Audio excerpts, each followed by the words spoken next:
This segment of the news is brought to you by Sun Oil Limited.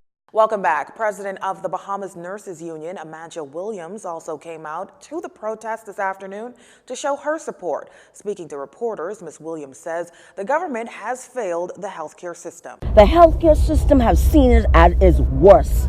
And Dwayne Sands, you sitting in cabinet, you need to come out and talk. You and the Prime Minister needs to come out and talk to the doctors. Face the people. We shouldn't be here.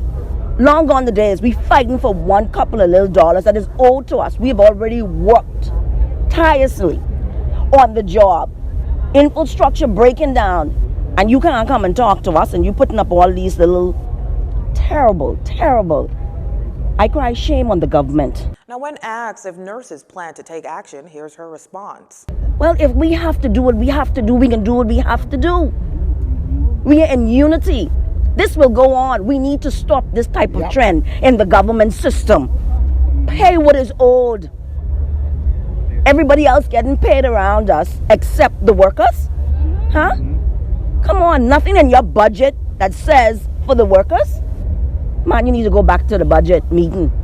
Well, concerning the crux of the doctors' issues, their demand for outstanding holiday pay, Health Minister Dr. Dwayne Sands says as the country has been training doctors for some 40 years, at no time up until now has doctors been paid for holidays.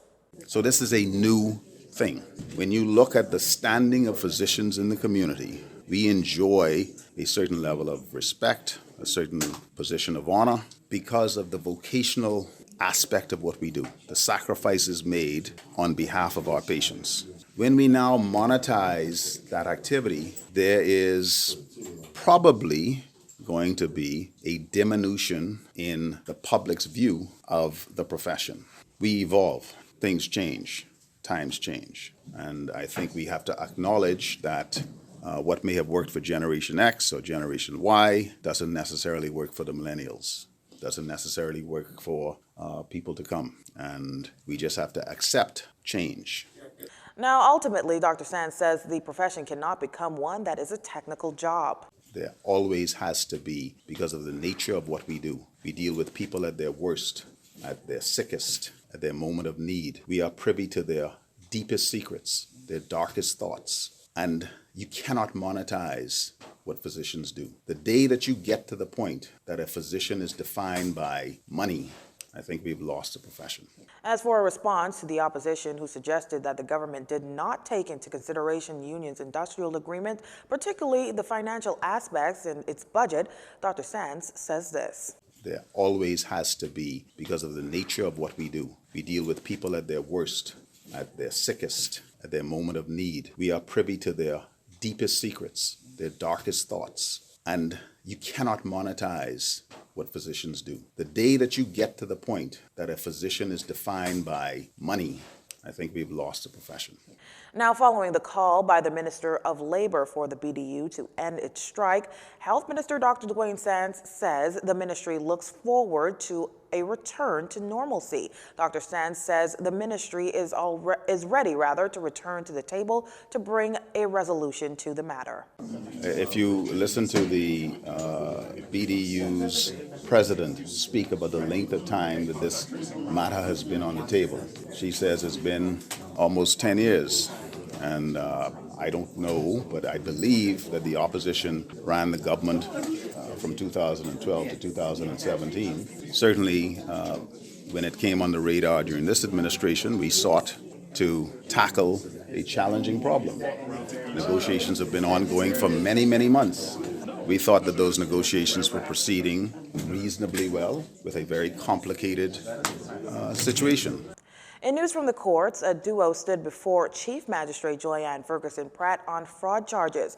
48-year-old Clive Schroeder and 31-year-old Edwin Morley were both charged with one count of conspiracy to commit fraud by false pretenses and one count of fraud by false pretenses. It is alleged that on Friday, March 15th, this year, the pair, while being concerned together to conspire to commit an offense of fraud by false pretenses on the same date. Both Schroeder and Morley, with the intent to defraud, obtained cash in the amount of $2,000 from Jamal Forbes. Morley alone was charged with an additional count of bribery. It is alleged that on the date in question, while being a public servant and without lawful authority or reasonable excuse, did accept an advantage in the amount of $2,000 as an inducement for preventing the deportation of Sandra Rose Nichols and Jemiah Nichols out of the country. Now, Schroeder will also face extortion charges. However, those will be brought before the courts on September 2nd. Before being remanded, Morley's attorney stated that he was the one who was bribed and should not be charged, while Schroeder's attorney contended that her client did not know his co-defendant until they were in a cell at the police station. The chief magistrate asked that the matter be resolved in court on September 2nd. They were denied bail and remanded at the Bahamas Department of Corrections. Well, that does it for this segment of the news. Now a check on sports. This segment of the news has been brought to you by Sun Oil Limited.